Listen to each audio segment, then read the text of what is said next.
مدینہ منورہ کا محافظ، افسوس اس بات کا ہے کہ ہماری نئی نسل سرے سے ان کے نام سے ہی واقف نہیں۔ ایک سوچی سمجھی سازش کے تحت ہمیں میڈیا اور فضول فلموں ڈراموں میں مشغول کیا گیا ہے تاکہ ہم اپنے آباء و اجداد کے ان ایمان افروز کارناموں سے بالکل بے خبر رہیں اور ہمارے اندر وہی عقابی روح پیدا نہ ہو۔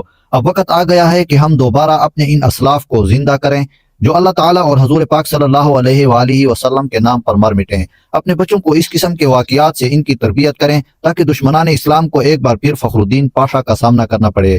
تو آئیے چلتے ہیں اس ایمان افروز واقعے کی طرف۔ فخر الدین پاشا، مدینہ منورہ کا محافظ۔ یقیناً آپ اس نام کو پہلی بار سن رہے ہیں۔ یہ خلافت عثمانیہ کا وہ بہادر جرنیل تھا جو اکیلا تنہا عرب باغیوں اور برطانیہ اور اس کے اتحادی افواج سے 72 دن تک لڑتا رہا، اور بعد میں برطانیہ نے اس کے بہادری اور دلیری سے متاثر ہو کر ان کو صحرائی چیتا یا ٹائیگر آف دی ڈیزرٹ کا خطاب دیا تھا۔ تاریخ اسے مدینہ کا محافظ کے نام سے یاد کرتے ہیں۔ وہ خلافت عثمانیہ کا ایک بہادر جرنیل تھا، لیکن جس چیز نے اس کی شخصیت اجاگر کی وہ تھا اس کا حضور پاک صلی اللہ علیہ وآلہ وسلم سے تعلق اور عشق۔ پہلی جنگ عظیم کے دوران برطانیہ تقریباً ہر جگہ سلطنت عثمانیہ کے ہاتھوں شکست پہ شکست کھاتا جا رہا تھا، تو اس کو ایک چال سوجھی۔ اس نے شریف مکہ حسین بن علی جو کہ حجاز کا گورنر تھا اپنے ساتھ اس لالچ پر ملا لیا کہ جنگ کے اختتام پر اسے مسلمانوں کا خلیفہ بنایا جائے گا۔ شریف مکہ نے خلافت عثمانیہ کے خلاف بغاوت کر دی اور مکہ اور جدہ پر قبضہ کر لیا۔ اس کے بعد وہ مدینہ کی طرف بڑھا۔ اس کے ساتھ انگریز اور فرانسی فوجیں بھی تھی اور لارس آف عربیہ نامی بدنام زمانہ جاسوس بھی تھا۔ انہوں نے 1916 کو مدینہ کا محاصرہ کر لیا۔ یہ محاصرہ 1919 تک جاری رہا کیونکہ ان کو یہاں کے عثمانی جانساروں کی طرف سے سخت مزاحمت کا سامنا کرنا پڑ رہا تھا۔ اس وقت مدینہ شہر کا دفاع ایک عثمانی سپہ سالار فخری پاشا یا عمر فخر الدین پاشا کے زیر نگرانی تھا۔ یہ شخص انتہائی دلیر اور صاحب ایمان تھا۔ مدینہ منورہ کے باسی اس کی بہادری اور حسن انتظام پر اسے بہت پسند کرتے تھے۔ عربوں کی غداری کی وجہ سے عثمانیہ کو شدید دھچکا لگا اور برطانیہ اور اس کے اتحادی بڑی تیزی سے عثمانیہ کے علاقوں کو اپنے قبضے میں لیتے جا رہے تھے۔ عثمانیہ کے اتحادی بلغاریہ کے ہتھیار ڈالنے پر جرمنی نے بھی ہتھیار ڈالے اور اسی وجہ سے بالآخر سلطنت عثمانیہ کو بھی برطانیہ اور اتحادی کے سامنے ہتھیار ڈالنے پڑے۔ اس وقت شریف مکہ اور ان کے بیٹے علی، فیصل اور عبداللہ اس خیال میں تھے کہ اب فخر الدین پاشا بھی ہتھیار ڈال دے گا اور مدینہ اس کے ہاتھ آ جائے گا، لیکن فخر الدین پاشا نے ہتھیار نہیں ڈالے اور برابر لڑتا رہا۔ مدینہ شہر کو سامان رست پہنچانے والے ٹرین کو انگریز ناکارہ کر چکے تھے اور اس طرح فخر الدین پاشا کو باہر سے کوئی امداد نہیں پہنچ رہی تھی۔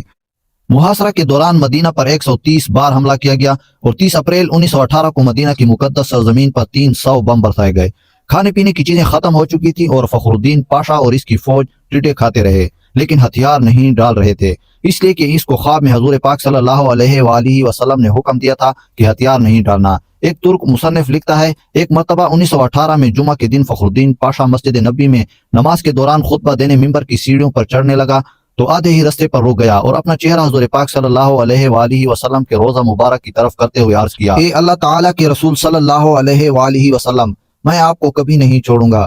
اس کے بعد اس نے نمازیوں اور جانثاروں سے ولولۂ انگیز خطاب کیا، مسلمانوں، میں تم سے حضور پاک صلی اللہ علیہ وآلہ وسلم کا نام لے کر لڑائی کی اپیل کرتا ہوں جو اس وقت میرے گواہ بھی ہیں۔ میں تمہیں یہ حکم دیتا ہوں کہ دشمن کی طاقت کی پرواہ نہ کرتے ہوئے ان کے یعنی حضور پاک کا اور حضور پاک کے شہر کا آخری گولی تک دفاع کرو۔ اللہ عز و جل ہمارا حامی و ناصر ہو اور حضور پاک کی برکت ہمارے ساتھ ہو۔ ترک افواج کے بہادر افسروں، اے چھوٹے محمدیوں، آگے بڑھو اور میرے ساتھ مل کر اللہ عز و جل اور اس کے رسول کے سامنے وعدہ کرو کہ ہم اپنے ایمان کی حفاظت اپنی زندگی لٹا کر کریں گے۔ اس کے بعد فخری پاشا نے کہا کہ اسے خواب میں آپ صلی اللہ علیہ وآلہ وسلم نے حکم دیا تھا کہ وہ ابھی ہتھیار نہ ڈالے۔ اگست 1918 میں جب اسے شریف مکہ کی طرف سے پیغام آیا کہ ہتھیار ڈال دو تو اس نے ان الفاظ میں جواب دیا، فخری پاشا کی طرف سے جو عثمانی افواج کا سپہ سالار اور سب سے مقدس شہر مدینہ کا محافظ اور حضور پاک کا ادنا غلام ہے، اس اللہ عز و جل کے نام سے جو ہر جگہ موجود ہے، کیا میں اس کے سامنے ہتھیار ڈالوں جس نے اسلام کی طاقت کو توڑا اور امیر المومنین کی خلافت پر خطرے کا سوالیہ نشان ڈالا اور خود کو انگریز کے ماتحت کیا۔ جمعرات کی رات میں نے خواب میں دیکھا کہ میں تھکا ہوا پیدل چل رہا تھا اس خیال میں کہ کس طرف مدینے کا دفاع کیا جائے۔ اچانک میں نے ایک جگہ پر خود کو نامعلوم افراد کے درمیان پایا جو کہ کام کر رہے تھے۔ پھر ان میں سے میں ایک بزرگ شخصیت کو دیکھا، وہ حضور پاک تھے۔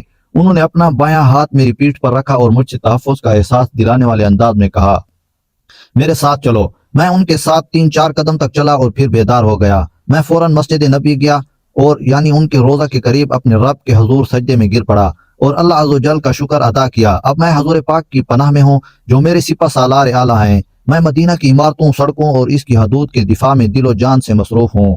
اب مجھے ان بیکار پیشکشوں سے تنگ نہ کرو۔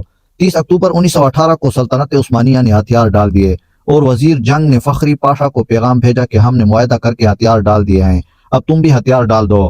لیکن فخری پاشا نہ مانے اور اپنی تلوار حوالہ کرنے سے انکار کیا۔ اس پر عثمانیہ نے اسے عہدے سے برطرف کر دیا، لیکن اس کے باوجود بھی وہ ڈٹے رہے اور اسی طرح لڑتے رہے۔